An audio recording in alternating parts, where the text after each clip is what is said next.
नमस्कार दोस्तों, जय श्री राम। कैसे हैं आप सब। हमारे YouTube channel the nationalist media में आप सभी का स्वागत है। भारत के विभाजन के बाद से क्योंकि भारत के अंदर हिंदुओं की संख्या या ये कहें सनातनियों की संख्या बहुसंख्यक रूप में थी, बहुत ज्यादा मात्रा में थी, इसीलिए हर प्रकार के कार्य क्षेत्र पर अधिकार हिंदुओं का था। अब हिंदुओं के अधिकार के अंदर या फिर ये कहें कि हिंदुओं के कार्य क्षेत्र के अंदर और मुसलमानों के कार्य क्षेत्र की प्रणाली के अंदर बहुत डिफरेंस होता है। अगर हिंदू अपनी कार्य क्षेत्र में बढ़ोतरी करता है, वो तरह तरह के कार्य करता है, अपने पैतृक कार्य करता है, या किसी मंडी का मालिक बन जाता है, या फिर किसी एक ग्रुप का मालिक बन जाता है, या उस काम के अंदर सबसे पहले अवलंब पे वही आता है, तो उसकी कार्य प्रणाली, उसके कार्य क्षेत्र का प्रभाव दूसरों पर इस प्रकार पड़ता है कि वो दूसरों को भी उठने का मौका देता है। वो कभी किसी का हक छीनता नहीं है। और सबसे बड़ी बात, उसके अंदर देश प्रेम होता है। बाहर से किसी भी तरह की फंडिंग नहीं चाहता कि जिससे देश के अंदर कोई भी कलह या कोई भी ऐसी चीज पैदा हो जिससे देश का नुकसान हो।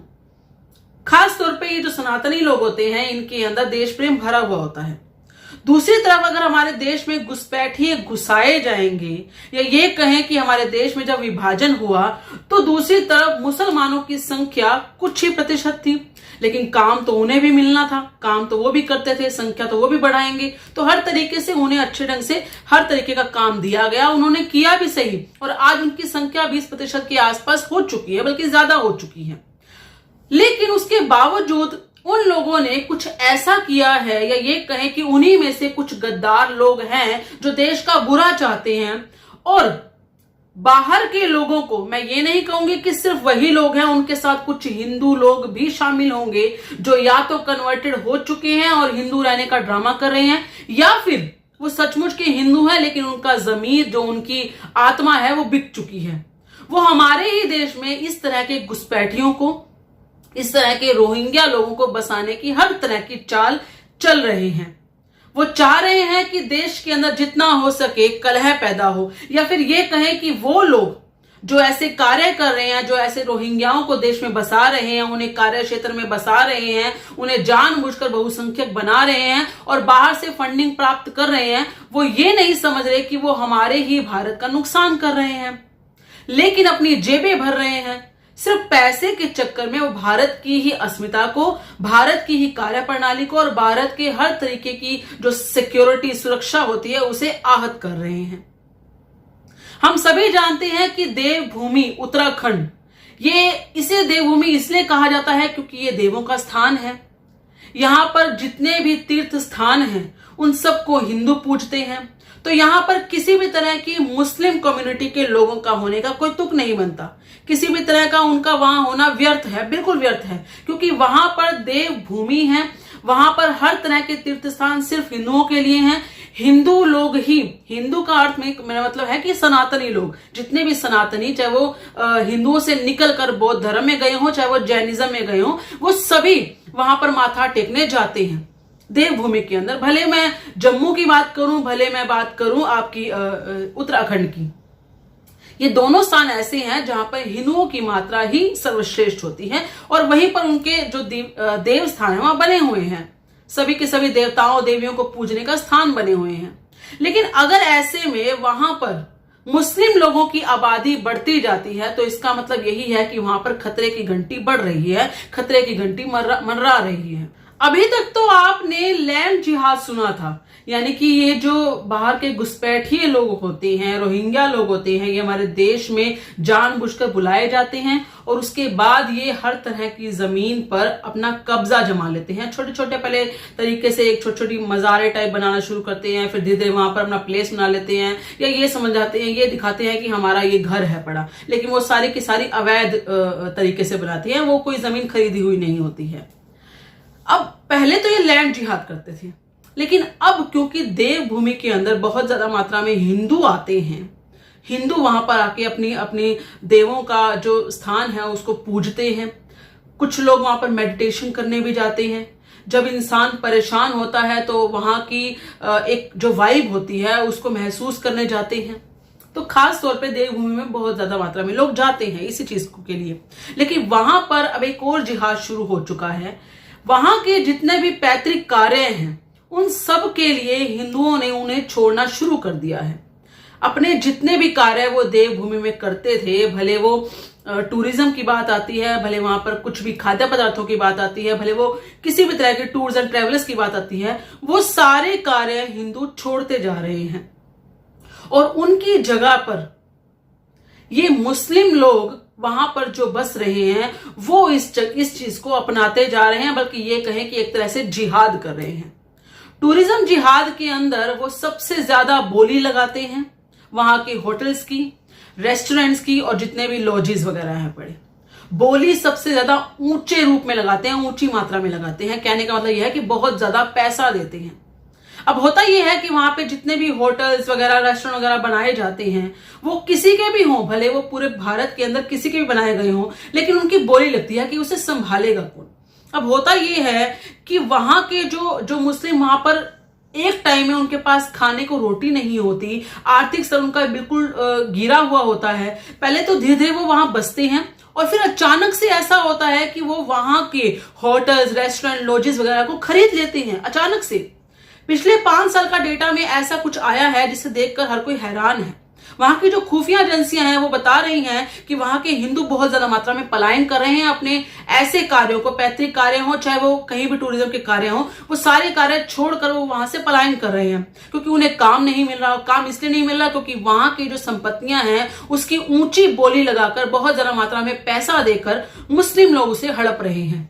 अब सोच के देखिए कि अगर एक हिंदू जो बाहर से टूरिज्म के नाम पर, या ये कहें कि बाहर से अगर वो देवभूमि उत्तराखंड में किसी तीर्थ स्थल पर जाता है या वैसे ही वहां पर घूमने के लिए जाता है, पहाड़ों को देखने के लिए जाता है, और वो वहां पर अगर बाय चांस वो किसी देवभूमि के किसी देव स्थल पर जाता है और वहां पर किसी मुसलमान ने अगर वहां पर होटल बना रखे हैं या किसी तरह के रेस्टोरेंट बना रखे हैं और वहां पर जो खाना बन रहा है वो भी उसी के अकॉर्डिंग बनेगा, और हो सकता है वो उस खाने के अंदर नॉनवेज भी ज्यादा बनाते होंगे या किसी तरह का कोई भी ऐसी चीज पदार्थ यूज करते होंगे, तो इसका मतलब खतरे की घंटी हमारे धर्म पर भी है। वहां पर हिंदुओं का धर्म अवश्य भ्रष्ट किया जाएगा। ऐसा तो है नहीं कि वहां पर कुछ लोग ऐसा कर रहे हो और बिल्कुल साफ तरीके से कर रहे हो। मैं मान ही नहीं सकती क्योंकि हमने जितने भी चीजें देखी हैं उसमें यही देखा है कि वो लोग ऐसा कार्य करते हैं। उनके लिए थूक फेंकना खास तौर पे उनके लिए एक तरह का उनके धर्म के हिसाब से, यानी कि जो उनके पंथ के हिसाब से है वो सही जायज होता है, उससे वो हलाल बनाने की कोशिश करते हैं हर चीज को। तो इसका मतलब इस तरह की चीजें वो करते होंगे, तो इसका मतलब यही है कि वो हिंदू धर्म को कहीं ना कहीं दूषित करेंगे। तो ऐसे चीजों का वहां पर होना और ऐसे लोगों का वहां पर ऊंचे दाम पर इस तरह के होटल रेस्टोरेंट का लेना एक खतरे की घंटी अवश्य है, खासतौर पे हिंदू धर्म के लिए। खुफिया एजेंसियों ने ऐसे बहुत से लोगों को चिन्हित किया है जो नेपाल से आए हैं। मैं मुस्लिम लोगों की बात कर रही हूं जो नेपाल से आए हैं या फिर यूपी से भी आए हैं, लेकिन वो एक्चुअल कहां से हैं ये अभी तक पता नहीं चला है। लेकिन उनमें से बहुत से ऐसे लोग हैं जिन्होंने अपना नाम चेंज करके वहां रखा हुआ है। वहां पर जितने भी पहले होटल्स थे, रेस्टोरेंट थे या फिर किसी तरह के लॉजेस थे, वो सारे वहां के स्थानीय लोग चलाते थे।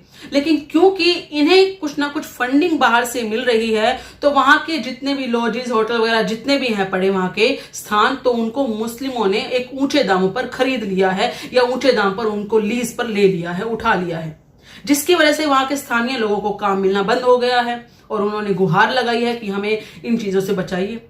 स्थानीय लोगों का यह भी कहना है कि हमारे जो काम है हमसे छीने जा रहे हैं, इसलिए हमें आर्थिक तंगी महसूस हो रही है। हम पलायन करने को मजबूर हुए हैं क्योंकि हमारे पास काम धंधा नहीं है। इनफैक्ट ये जो लोग जिन्होंने होटल वगैरह खरीदे हैं या होटलों के अंदर काम कर रहे हैं, लीज पर उठा रखे हैं, वहां पर जितने भी वहां के सर्विंग स्टाफ हैं, चाहे वेटर से लेकर खाना बनाने वाले तक, चाहे किसी भी तरह का कोई सफाई कर्मचारी भी हो, वो भी मोस्ट ऑफ द टाइम कि वहां पर रोहिंग्या ही काम कर रहे हैं। वहां पर उनके जो नाम है वो भी इसी प्रकार से रखे गए हैं कि वो हिंदू लगे और वहां के स्थानीय लोगों के हिसाब से लगे। वो कोई भी ऐसा नहीं लग रहा कि वो स्थानीय नहीं होगा। अगर आप वहां पर जाएंगे तो आपको लगेगा कि उन लोगों ने कलावा भी बांध रखे हैं, यानी कि वो अपने आप को हिंदू दिखाते हैं, लेकिन ना तो वो स्थानीय हैं और ना ही वो हिंदू हैं। बल्कि वो बाहर से आए हुए रोहिंग्या हैं, बाहर से आए हुए घुसपैठिए हैं, जिनको वहां पर पहले से बसे हुए, जो कि शायद 20-20 साल पहले वहां पर जानबूझकर बाहर से आए लोग बस गए हैं, उन लोगों ने उन लोगों को बसाना शुरू कर दिया है। खुफिया एजेंसियां चेक कर रही हैं कि इन लोगों को इस तरह की फंडिंग कहां से मिल रही है, इन लोगों को इतना जो साथ कोई दे रहा है तो वो कहां से दे रहा है। कुछ चीजें हो सकती हैं जो वहां पर अब बनाई गई हो, जैसे कि मान लो वहां की कोई मस्जिद होगी और वहां पर अगर किसी तरह की कोई फंडिंग आ रही है जिसके बारे में अभी तक बाहर खुलासा नहीं किया गया है, तो उसके बारे में भी खुफिया एजेंसियां इस तरह की चीजों के बारे में पता लगा रही हैं कि आखिर ये फंडिंग कहां से कहां पहुंच रही है और इस तरह के लोगों को कौन घुसने दे रहा है। ये जो लोग हैं रोहिंग्या, जो बाहर से आते हैं और एकदम से यहां पर आकर बस जाते हैं, अपना नाम भी चेंज कर लेते हैं, अपने आधार कार्ड भी बनवा लेते हैं, तो इस तरह की चीजें कैसे हो पा रही हैं, इसके बारे में पूरी जानकारी ली जा रही है। टूरिज्म के नाम पर जो ये इस तरह का जिहाद किया जा रहा है, उसके अंदर एक और जिहाद भी किया जा रहा है और उसको कहते हैं यातायात जिहाद।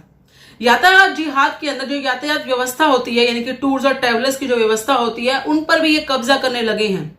वहां पर जो ये लगा लीजिए हल्द्वानी से लेकर जो चीन सीमा, एक बॉर्डर पर पिथौरागढ़ नाम का एक जिला या गांव बसा हुआ है, वहां पर जितना भी बॉर्डर एरिया है वहां पर इनका टूर्स और ट्रेवलर्स के एक हर तरह की शॉप्स या ये कहें कि वहां के अड्डे बने हुए हैं, जहां पर ये बाहर के लोगों को बुलाने का काम भी करते हैं, उनको हर तरह से डीलिंग करते हैं, उनसे पैसे भी लेते हैं और उसके बाद उनको आधार कार्ड या इस तरह की चीजें बनवाने में सहायता करते हैं। तो इस तरह की चीजें जो है एक बड़े नेटवर्क के रूप में काम कर रही हैं। ये कोई ऐसा नहीं कि वहां का लोकल कोई इंसान काम कर रहा होगा, ये जरूर बाहर से फंडिंग तो आती ही है, लेकिन इसका नेटवर्क भी बहुत बड़ा है। हो सकता है ये किसी बाहर के राज्य से भी नेटवर्क आ रहा हो, जरूरी नहीं कि उसी जगह से, हो सकता है बाहर से कहीं फंडिंग आ रही हो, बाहर से भी नेटवर्क हो सकता है। इसके साथ साथ लोगों का, वहां के स्थानीय लोगों का ये भी कहना है कि वहां पर लग्जरी गाड़ियां जो हैं उसकी बहुत अच्छी रेंज है, क्योंकि ज्यादातर लग्जरी गाड़ियां इन्हीं लोगों के पास होती हैं। तो वहां के जो हिंदू कारोबारी हैं वो सारे के सारे वहां पर काम छोड़ के, अपना कारोबार छोड़ के पलायन कर रहे हैं, वहां से जा रहे हैं। उनका ये भी कहना है कि नैनीताल के अंदर, नैनीताल में अधिकतर टैक्सियां यही लोग चलाते हैं। अगर आप वहां पर जाएंगे तो आपको पता लगेगा कि अधिकतर लोग वहीं पर आपको यही दिखेंगे। कहने का मतलब ये है कि एक देव स्थल पर, जो हिंदुओं का स्थल है, वहां पर इस तरह के लोगों का आना, वहां पर काम के हर तरीके से एक तरह के जिहाद करना, वहां के सारे कामों को ये अपना रहे हैं और वहां के जो हिंदू जो ये काम करते थे, जिनका जीवन यापन इसी चीजों से होता, वो वहां की जगह को छोड़कर जा रहे हैं। सोच के देखिए कि अगर वो इस जगह को छोड़ रहे हैं तो क्या एक टाइम के बाद वो देवस्थल रहेगा? क्या वहां पर हिंदू कोई जा पाएगा? क्योंकि हम जानते हैं जहां ये 90% हो जाते हैं, जहां पर ये 100% हो जाते हैं, जहां पर ये मेजोरिटी हो जाते हैं, खासतौर पर 50% से ज्यादा हो जाते हैं, वहां पर ये क्या हाल करते हैं? वहां पर ये हर तरह का ऐसा कुछ करते हैं जहां पर हिंदू नाम की चीज तो कोई बचती ही नहीं, जहां पर आपको सनातनियों का कोई भी प्रतीक चिन्ह नहीं मिलता। तो जरूरी है कि वहां के स्थानीय लोगों का जागना, जरूरी है कि वहां पर बसने वाले हर तरीके के लोगों के ऊपर नजर रखी जाए। वो कहां से आ रहे हैं, वो क्या कर रहे हैं, वो किस तरह की हरकत कर रहे हैं, वो किस तरह का जिहाद आपके साथ कर रहे हैं, वो आपका कौन सा काम हड़प रहे हैं। किसी भी जगह पर, भले वो भारत के अंदर हो, भले वो विश्व के अंदर हो, हमने ये देखा है अक्सर, भले बंगाल हो, भले बिहार हो, भले वो कहीं भी हो, आपको एक छोटे छोटे गांव से लेकर आपको एक बड़े बड़े शहरों तक, जहां आपको मेजोरिटी मुस्लिम नजर आएगी, वहां पर हिंदुओं का पलायन शुरू हो जाएगा, क्योंकि वहां पर ये उन्हें रहने नहीं देते। हर तरह की वो हरकत करते हैं जिससे हिंदू परेशान होता है। जैसे कि मान लो उनकी छतों पर जाकर किसी भी तरह का जाकर बाथरूम वाली चीजें कर देंगे, मतलब मल वगैरह फेंक देंगे, वहां पर जाकर उनकी छतों को खराब कर देंगे, या फिर जानबूझकर वहां पर हर तरह के शोर मचाएंगे, जानबूझकर वहां पर तलवारों से या गंदी गंदी गालियां देंगे बाहर खड़े होकर, या वहां की बहू बेटियों को छेड़ने की कोशिश करेंगे, या फिर कुछ ऐसा करेंगे कि जिससे हिंदू परेशान होगा, या फिर ऐसा कुछ करेंगे कि वहां पर उनकी जो नॉनवेज वगैरह होता है वो हिंदुओं के घरों के आसपास फेंकेंगे, पूरी तरीके से वहां पर जगह स्मेल वाली कर देंगे। इस तरह की चीजों से परेशान होकर हिंदू पलायन करता है। और इसी तरह की चीजें अगर ये मेजोरिटी में होती हैं तो ये करते ही करते हैं। आवश्यक है कि लोगों को ये बात समझना बहुत जरूरी है कि अगर आपके आसपास कोई इस तरह का इंसान बस रहा है जो आपके शहर का कभी है ही नहीं, आप लोग जागृत रहेंगे तभी आप अपनी देवभूमि हो या कोई भी स्थान हो उसको बचा सकते हैं। जरूरी नहीं कि ये लोग आप ही के शहर के होंगे, जरूरी नहीं कि ये लोग आप ही के गांव के होंगे, जरूरी नहीं ये आप ही के ये लगा लीजिए आपके भारत की होंगे, हो सकता है बाहर से भी हो। इसीलिए जरूरी है अपनी आंख हर तरीके से खोल के रखना। अगर आप सोचते हैं कि इस तरह की चीजें नहीं होती हैं तो आप पूरी तरीके से देख सकते हैं पूरे भारत में कहां से हिंदुओं ने हर तरीके से पलायन किया है। एक ऐसे गांव भी हैं, मुंबई के पास ही एक गांव ऐसा है जहां पर 100% मुस्लिम हो चुके हैं और उन्होंने उस जगह को हर तरीके से मिनी पाकिस्तान बना दिया है। बहुत ऐसी जगह हैं आतंकवाद का अड्डा बन जाती हैं फिर वो चीजें। इसलिए बहुत जरूरी है कि हर हिंदू को इस बात का ध्यान रखना कि अगर आप अपनी बेटियों की बहुओं की सुरक्षा चाहते हैं, अगर आप ये चाहते हैं कि आपके आसपास इस तरह का जिहाद ना हो, खासतौर पे आपके काम पर कोई असर ना पड़े, तो आंखें खुली रखिए, अपने लोगों के साथ व्यापार कीजिए। और कोई अगर आपको लगता है कि आपके शहर का आपके गांव का नहीं है तो उसकी जानकारी आप पुलिस को दें, अपने आसपास अपने जो गांव के मुखिया होते हैं उनको दें, जो भी आपके आसपास थाना होता है, थाना क्षेत्र होता है, उसको बताएं कि ये इंसान हमारे यहाँ का नहीं है लेकिन न जाने कब से आकर यहाँ पे बस रहा है, उसकी जानकारी अच्छे से दें। अलर्ट रहिए। बाकी इस बारे में आपका क्या कहना है कृपया करके अपने विचार कमेंट में जरूर बताइएगा। इस वीडियो को लाइक और शेयर जरूर कीजिएगा। धन्यवाद। जय श्री राम।